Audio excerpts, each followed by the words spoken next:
taken her under. Alina's not coming back up.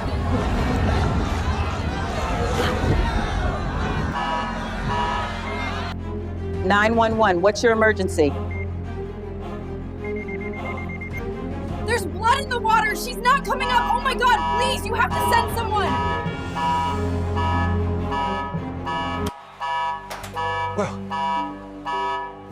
Where's Elena? She was right there with Kyle. Coming up. It was supposed to be a flawless performance. Eyewitnesses A full say the stadium, trainer a never beloved Orca. resurfaced.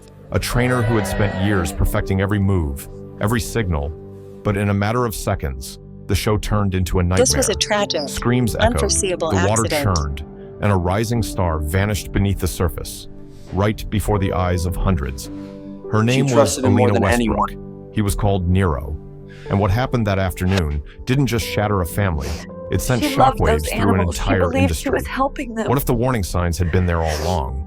What if the truth had These been hidden enclosures behind aren't stage built lights for and safety. applause? They're built for show. This is the haunting story of a bond built on trust. A tragedy no one could forget. I used to dream of And working the reckoning here. that followed. Not anymore. If stories like this move you, don't forget to like, share, and subscribe to our channel for more real-life accounts that demand to be heard.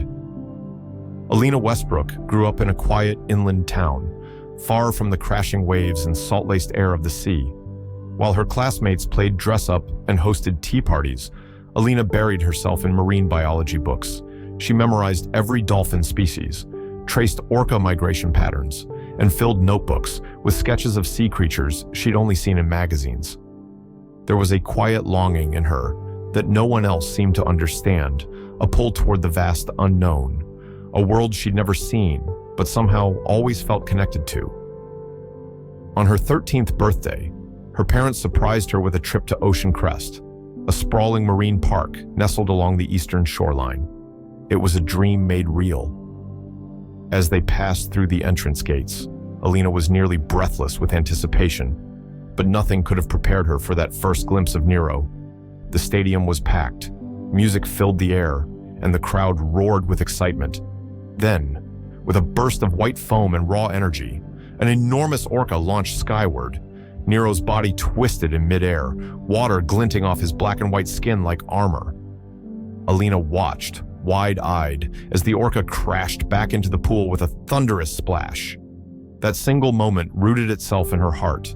It wasn't just awe, she felt it was recognition. This, she realized, was where she belonged. Years passed, and that spark never faded. As soon as she was old enough, Alina applied for a position at Ocean Crest.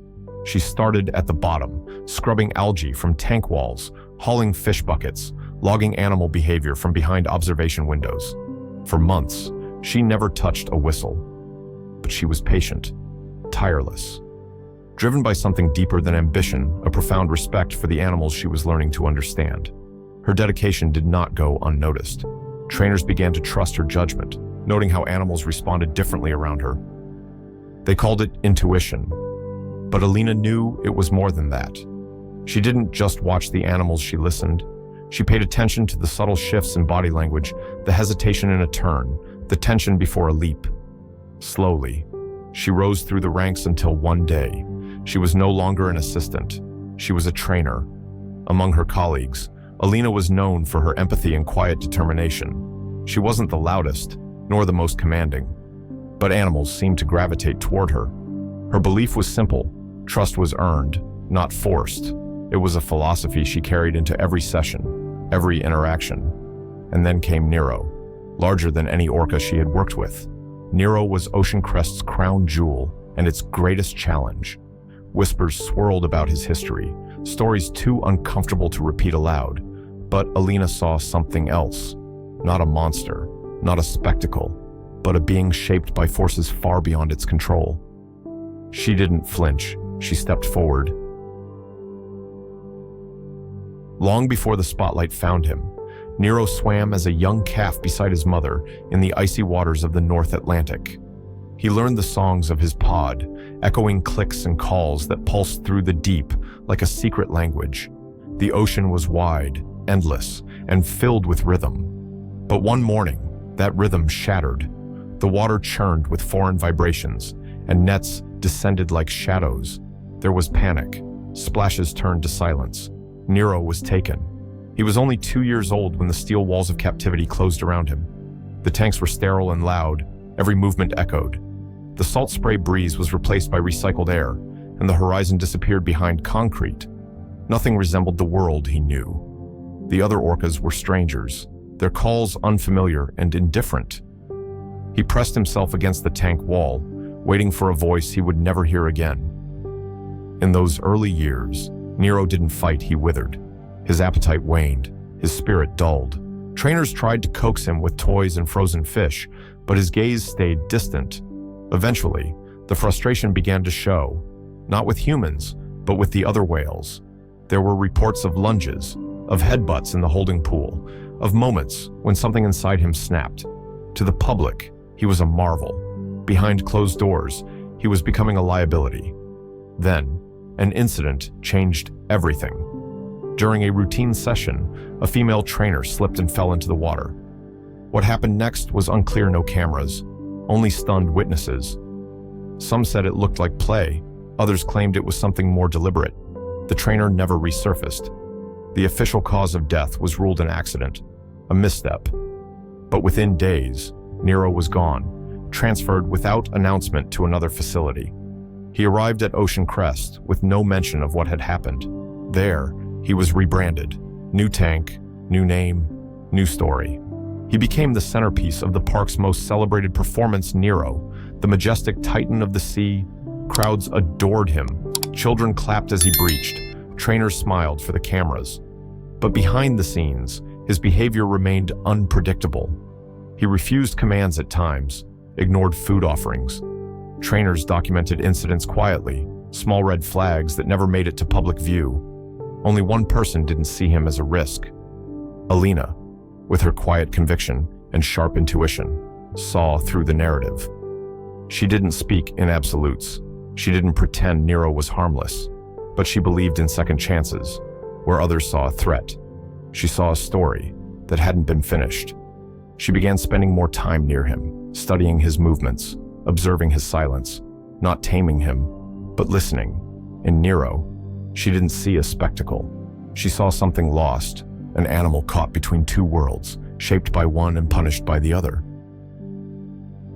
The day began like so many others at Ocean Crest, with sunlight pouring through a cloudless February sky and the stadium slowly filling with anticipation. Children clutched souvenir plush toys, parents snapped photos, and the scent of popcorn lingered in the air. Music pulsed through the speakers as the familiar voice of the announcer welcomed guests to the park's headline event. For many in the crowd, it was a once-in-a-lifetime experience. For Alina, it was routine. She had performed this segment dozens of times. She knew every beat of the music, every cue, every ripple of the water that signaled Nero's rise. Her wetsuit clung to her like a second skin, and as she stood at the platform's edge, the crowd cheered in recognition. Nero surfaced on command, powerful and graceful, his presence commanding the entire arena. He breached in perfect rhythm, spun in midair, and landed with a splash that soaked the front row in laughter. To an outsider, everything seemed choreographed, seamless. Alina moved with practiced confidence, signaling with subtle gestures and rewarding each trick with fish and praise. The bond between trainer and Orca was a dance one built on repetition, timing, and mutual trust. She smiled often during these shows, not for the cameras, but for the quiet joy of connection. Even the smallest glimmer of responsiveness from Nero still gave her hope. As the finale approached, the energy swelled. Music climbed toward its peak. Nero had executed every motion beautifully, responding to Alina's cues with precision. She stepped closer to the water's edge, preparing to deliver the final signal, a simple gesture they had practiced countless times.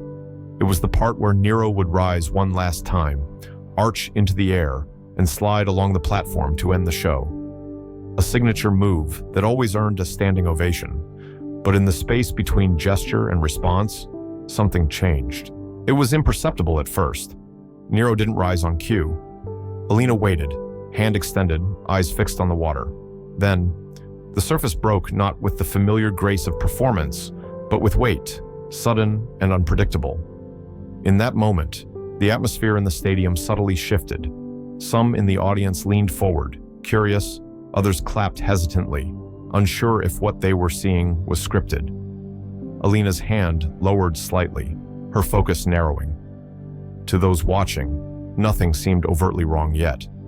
The music continued, the crowd buzzed with excitement, but something invisible had already cracked beneath the surface, something small, something vital. No alarms sounded yet, no one moved. It was still just a show, but within seconds, that illusion would begin to unravel, and the trust so carefully built between human and beast would be tested in ways no one expected. The sirens began as a distant wail, then grew louder, echoing through every corner of Ocean Crest. The words "Code Black" crackled over the park's radios, repeated with urgency. Staff members froze mid-step, their expressions turning from routine to alarm. All around the stadium, the choreography of a well-oiled performance gave way to chaos behind the scenes. Alina's absence from the surface was no longer part of the act, and the trainers knew it. Along the edge of the pool, radio calls turned into panicked voices. Nets were prepared, poles extended, and buckets of fish were tossed, each effort more desperate than the last. Trainers leaned over the water, calling her name, calling his name, hoping to interrupt whatever was unfolding beneath the surface. Their commands were sharp, practiced, but fell useless against the silence that had begun to settle over the crowd. The audience, once vibrant and loud, sat in growing stillness. Some murmured in confusion, others clutched their children tightly. Phones were still held aloft, recording more from disbelief than voyeurism. One woman covered her mouth, her eyes wide with dread. A little boy near the front row asked his father if the show was over. No one answered. From time to time, Alina's body surfaced motionless, drifting for a moment before vanishing again beneath the water. Trainers standing nearby could do little more than watch, the tools in their hands feeling suddenly useless. One young staff member, barely out of training, stood frozen, his walkie-talkie hanging loosely from his hand, tears cutting down his face. He didn't speak. He couldn't. It took more than half an hour for the hydraulic gates to close, isolating Nero in a smaller holding tank. The moment the final gate sealed, the pool stilled. The water, moments ago filled with chaos and movement, went eerily calm. When staff finally retrieved Alina's body, it was clear that time had already decided the outcome. The moment had passed. Life had left. There was no announcement, no dramatic conclusion to mark the end of the show. The speakers remained silent. Music had stopped long before. The crowd, now hushed, rose from their seats as if emerging from a shared dream turned nightmare. People exited slowly, heads bowed, conversations muted or non-existent. No one clapped, no one cheered, only the wind moved freely. Alina Westbrook was gone, taken not behind the scenes, but in front of hundreds of witnesses. The same Orca they once applauded had become something else in their minds, no longer a symbol of nature's wonder, but of its unpredictability. And yet, deep down, few could assign blame with certainty. The lines between performer and predator, trust and instinct, had blurred too suddenly. What had unfolded was more than a tragedy. It was a moment of reckoning, and though the pool would soon be drained and the shows suspended, something far larger had already been set in motion, something no emergency code could contain. Within hours, the story had crossed state lines, leaping from local news alerts to national headlines. Every major outlet repeated the same chilling phrase, "Trainer killed during live Orca performance." The footage, fragmented, grainy, real, played on a continuous loop. Clips of Alina disappearing beneath the water became visual shorthand for a larger, unspoken truth. The public watched in disbelief, many unable to process that something so horrific had happened in such a controlled, choreographed place. Talk shows quickly seized the moment, inviting experts and former trainers to weigh in. Panelists debated safety protocols, questioned the ethics of marine entertainment, and speculated on Nero's behavior. Social media became a storm of grief, outrage, and speculation.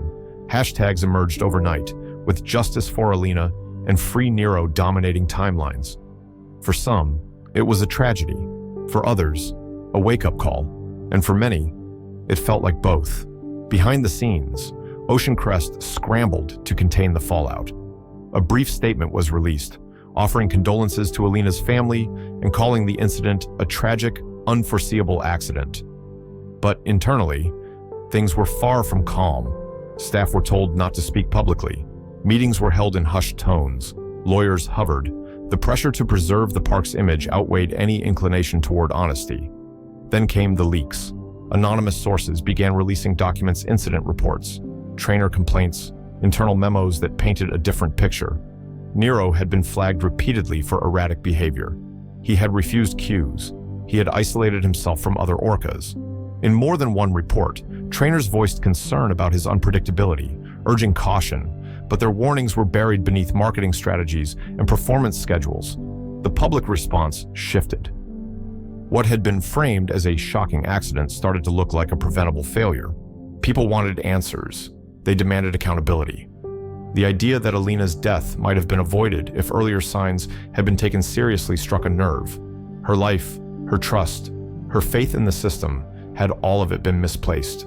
Alina's family, devastated yet composed, stepped forward. They didn't speak in anger, but with clarity.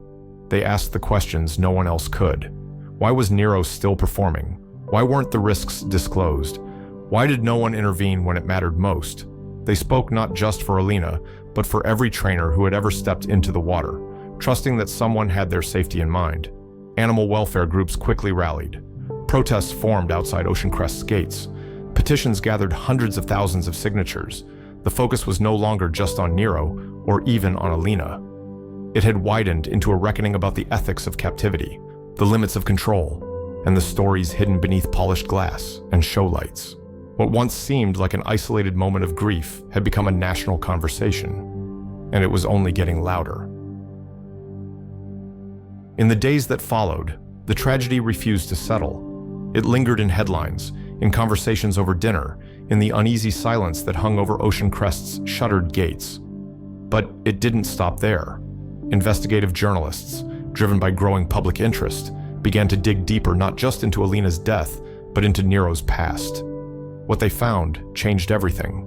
Archived reports from a lesser-known marine facility across the country resurfaced, revealing a disturbing pattern. Years ago, long before Nero arrived at Ocean Crest, a trainer at that facility had died during a session involving the same orca. The incident had been labeled an accident, buried under vague statements and quickly dismissed from the public eye. The animal had been transferred shortly after. His name changed, his history wiped clean. But the behavior, the hesitations, the refusals, the growing unpredictability had followed him. Now, with 2 deaths linked to the same orca under nearly identical circumstances, the term accident no longer felt sufficient. It felt deliberate, not by the animal, but by the systems that had chosen to ignore the warnings. The revelations ignited public fury. Demonstrations grew louder, swelling outside Ocean Crest's front entrance and spilling into online forums and newsrooms. Former trainers came forward, sharing stories of ignored red flags and institutional pressure to prioritize performance over welfare. Scientists voiced concerns they'd held for years, arguing that intelligent, social animals like orcas could not thrive in captivity without consequences, emotional, psychological, and physical. What once had been a park known for wonder and discovery was now under siege by its own decisions. Ocean Crest no longer stood as a beacon of marine education. Instead, it had become a symbol of exploitation wrapped in spectacle. Under immense scrutiny, the park removed Nero from all future shows, no longer the centerpiece of the main attraction. He was confined to an off-exhibit tank. There were no more lights, no cheers, no audience, just filtered water, sterile walls, and silence. The same silence that had followed him across 2 decades and 2 tragedies. But the world had already seen too much to look away. Alina's name, once spoken only by colleagues and loved ones, now appeared in headlines and on protest signs. Documentarians, moved by her story and the broader implications, began crafting narratives that went beyond a single moment of loss. One film, titled Whispers in the Tank, would go on to shape a cultural reckoning. capturing the hearts and minds of a public newly awakened to what captivity truly looked like behind the glass. For the first time in decades, people weren't just questioning how orcas were trained. They were questioning why they were kept at all. As Ocean Crest wrestled with the fallout, a new voice emerged, not from the stage or the boardroom, but from a quiet place of loss. Alina's family, still reeling, chose not to mourn in silence. They stepped into the light, not with anger, but with a steady, unwavering call for change. In front of cameras and microphones, they shared her story, who she was before the uniform, before the shows. They spoke of a girl who had dreamed of the ocean long before she ever saw it, of a young woman who believed that compassion could bridge the gap between species. They spoke of how deeply Alina believed in trust, even with a creature whose history should have raised alarms.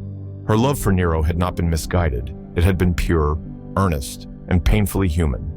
But that love had been placed within a system that valued performance over precaution. The family didn't demand vengeance. They demanded accountability, not just for Alina, but for every trainer who had ever walked into a tank believing they were safe. Their words struck a chord. In the weeks that followed, government agencies launched investigations. Inspectors pored over safety records, training procedures, and incident reports long buried in folders no one expected to see daylight. Fines were issued. Ocean Crest was cited for multiple violations. But more than that, new federal regulations began to take shape, rules that banned trainers from entering pools during live performances, and protocols that prioritized animal behavior over spectacle. The shift was undeniable. Other marine parks began reassessing their programs. Some quietly phased out orca shows, others rewrote their policies entirely. A line had been crossed, and there was no going back. Meanwhile, Nero remained behind the scenes, far from the crowds he once captivated. His days became uniform, predictable, and devoid of the stimulation he once received, both wanted and unwanted. He was no longer the star, nor the threat. He was something more complicated, more difficult to define, not forgotten, but removed.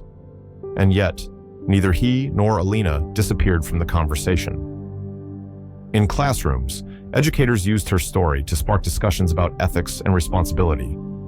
At conferences, scientists referenced her case when debating the psychological effects of captivity. Lawmakers cited her name when drafting policy. She had become more than a tragic footnote. She had become a catalyst. Alina Westbrook had once believed in the power of connection, even when the risks were high. Now, through the actions of her family and the reaction of a shaken world, that belief had found new life. She had given everything in service of something greater, and in her absence, the message she carried continued to echo. Years passed, but the memory of that February afternoon never truly faded. For those who had been there, it lived on with vivid clarity, a sound, a stillness, a shift in the air they would never forget. For those who only saw it through a screen, the footage etched itself into memory, replayed not just as a tragic event, but as a mirror reflecting something far larger. Alina Westbrook never returned to the stage, and Nero never performed again. Yet their story lingered unshakable, unresolved. What remained was not only grief, but a reckoning. In newsrooms and classrooms, in policy meetings and living rooms, the conversation changed. Alina's death became more than a cautionary tale. It was a pivot point. The media called it the Great Awakening, a cultural shift that challenged long-held assumptions about control, captivity, and the cost of spectacle. Legislators invoked her name in hearings. Advocates marched beneath banners that bore her face, frozen in that familiar wetsuit, hand grazing the surface of the water, unaware of the fate that would soon unfold beneath it. But within the legacy, something else stirred something quieter. As society reflected on what had happened, attention turned not only to the human loss, but to the orca at its center. Nero, once painted as the villain, was reconsidered through a different lens. His past resurfaced the cold, netted ocean of his youth, the long years of confinement, the echoes of isolation that followed him from one facility to another. He had been expected to entertain, to obey, to perform, but he had never been asked if he belonged there. The questions came slowly, then steadily. Could this tragedy have been prevented? Was it the fault of one animal or of the system that forced a wild creature into an artificial world? Had Alina's death been the result of one moment or of countless overlooked warnings built up over years of silence? These were not questions with easy answers. They weren't designed to comfort or to accuse, but to stay, to press gently against the boundaries of what had long been accepted. In those questions, a deeper understanding began to take root, one that acknowledged both Alina's devotion and Nero's confinement as part of the same heartbreaking contradiction. In the end, what echoed loudest was not the roar of the crowd or the splash of the finale, but the silence that followed, a silence filled with wonder, regret, and the aching knowledge that something had to change. And while Alina's voice would never return, its echo lived on in new laws, in quieter tanks, in the cautious eyes of those who stepped forward to question the show before the curtain rose. The final question remained, lapping at the edges of consciousness like tide against glass: who was truly in captivity, and who among us ever had the power to set them free? Alina Westbrook's story is not just about loss, it's about what we choose to ignore until it's too late. Her death exposed a truth many weren't ready to face, that even the strongest bonds between human and animal cannot erase the consequences of confinement. Nero wasn't born to perform. He was shaped by isolation, expectation, and silence. And in the end, both he and Alina were victims of a system built on spectacle rather than understanding. Their story lives on as a warning, but also as a call to reflect on what it means to respect nature and where the line between connection and control truly lies. When we look into the glass of an aquarium, are we witnessing wonder or are we looking away from responsibility? If this story resonated with you, please consider liking, sharing, and subscribing to our channel. Help us bring more real-life accounts like Alina's into the light, because some stories deserve to be remembered, and some truths can no longer be hidden.